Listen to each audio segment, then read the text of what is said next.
વિડાયસ પ્લસમાં બાળકોને આપણે પ્રોગ્રેશન કરવા માટે સૌપ્રથમ વિડાયસ પ્લસ લખીશું. તેમજ પછી આપણું રાજ્ય ગુજરાત પસંદ કરીશું. ત્યારબાદ આપણે ગો કરીશું.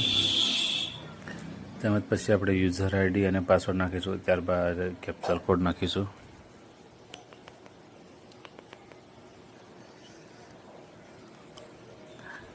કેપ્ચર કોડ આપણે ટાઈપ કરીશું, પછી લોગિન કરીશું.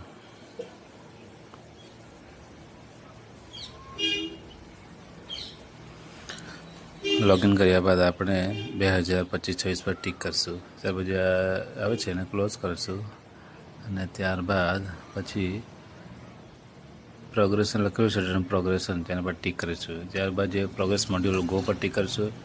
ત્યારબાદ આપણે ક્લાસ પસંદ કરીશું. ધારો કે 6વાળા 7 નામ ગયા છે તો આપણે 6 અને અ ક્લાસ પસંદ કરીશું.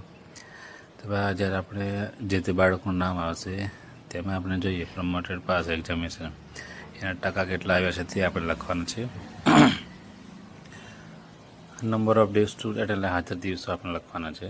અને સ્કૂલ ડિટેલ્સ કે 25-26માં આ વર્ષે કઈ શાળામાં ભણે છે. આ શાળામાં તો સ્ટડિંગ ઇન સેમ સ્કૂલ, બી શાળામાં ગયા તો બીજો ઓપ્શન આપણે કરવાનો રહેશે અને ક્લાસ પસંદ કરવાનો રહેશે.